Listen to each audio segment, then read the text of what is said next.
Hey, welcome back everybody to Survive Outdoors. This is where we target wilderness medicine issues and talk about how to take care of yourself if there's an injury in the outdoors, as well as doing gear reviews.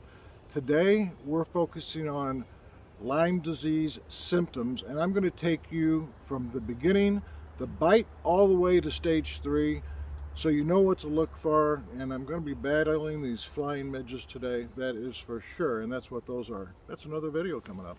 All right, first stage is the early stage, and that is when the tick bites you. So somewhere in the woods, somewhere on a trail, you've had a tick and it bites you. You will not feel the bite 99% of the time, if not 100%. You only about a few hours later will you notice maybe some redness, but mostly the first sign is itching. Usually you'll notice that at nighttime when you're in bed. What you'll have is a little red bump, maybe as big as an inch, less, and it will itch pretty heavily. Sometimes you'll find the tick and you'll know how to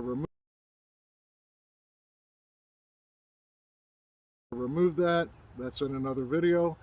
And then a lot of times you won't even see the tick. It's gone at that point. And so you have the itching, you have the redness. And people always say, well, I'm going to have a target rash. No, not necessarily. The erythema migrans rash, the target bullseye rash, is only around about 60 to 70% of patients with Lyme disease. And so you may not even have that. Now that rash can appear day 3 to day 30, anytime in there. The average is about 7 to 14 days after the tick bites you, and that rash will occur at the bite site.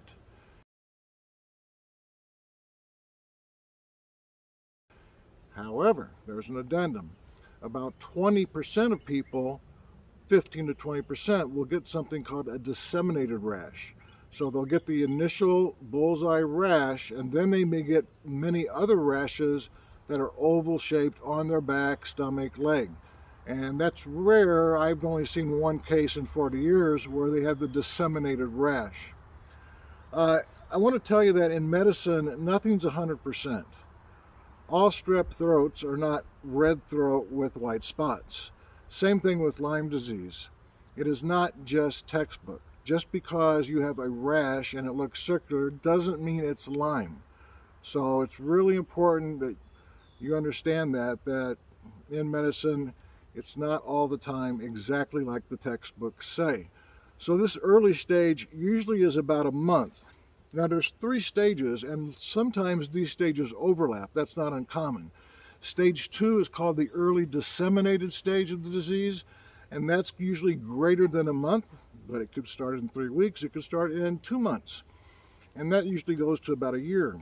Early disseminated stage: headache, swollen lymph nodes, sleep disturbance, and the infamous joint pain. One joint, usually not both joints. Very common in the knee first.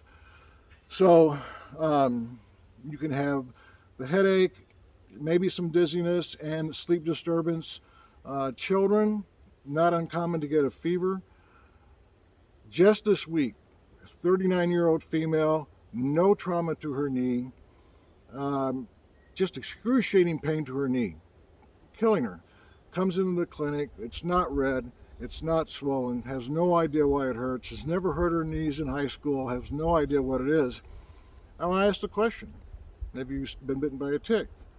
And she lives on a farm, and she goes, well, no, but it's funny you bring that up because my husband found 2 dead ticks in our bed about a month ago. The blood tests were drawn, and I will get back to you if those are positive. So that's an example of that one knee pain. It could be an ankle, it could be an elbow, shoulder.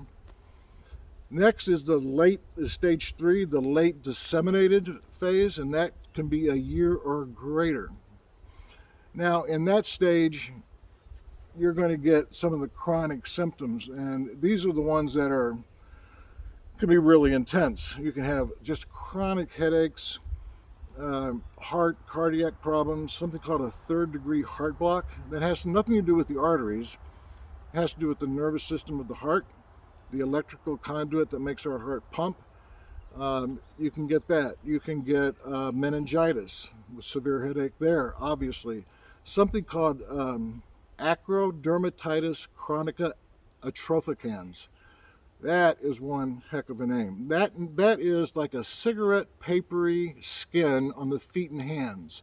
And I'm going to have a picture of that here at the end of this video, so you can check that out. That's very rare though, very rare. I've never seen it. These individuals in stage 3 get urinary dysfunction, and the main thing that brings them into the clinic a lot of time is the sleep disturbance, headache, and the fact that they have these joints just killing them, almost like a rheumatoid profile. I mean, they are just really hurting. Usually I don't see a rash, usually in the stage 3, that's pretty unusual. Then comes chronic Lyme disease. And chronic Lyme disease is also called PTLDS, post-treatment Lyme disease syndrome. Now there's a lot of controversy over this. Part of the reason is there's a lot of clinicians and docs out there that think this is somewhat fabricated. I really don't. There's enough things in medicine right now that we're really scratching our heads about. I'm going to run down some of the basic symptoms. The most common is fatigue. Second is sleep disturbance, and this is in order of the most common. Third is joint pain, muscle aches, depression, cognitive impairment, almost like a mild dementia, and some neuropathy, where you're going to get burning in the hands and the feet, very similar to like a nerve pain with the diabetic. So those are the main stages. I'm going to tell you guys, you know, in Survive, my main goal here is to get kids and adults into the outdoors and not be scared of the ticks and the mosquitoes, poison ivy. If I can educate you and give you some information to make you feel a little stronger, more empowered, we're going to get more kids, more adults in the outdoors, and that's the goal. If you learn something, if you like the info, please give me a thumbs up, plus a subscribe button. And video number 3 is going to be coming up, treatment of Lyme disease, and we're going to run it down for you next. Keep your eyes on the horizon, your face to the wind. I'll see you next time.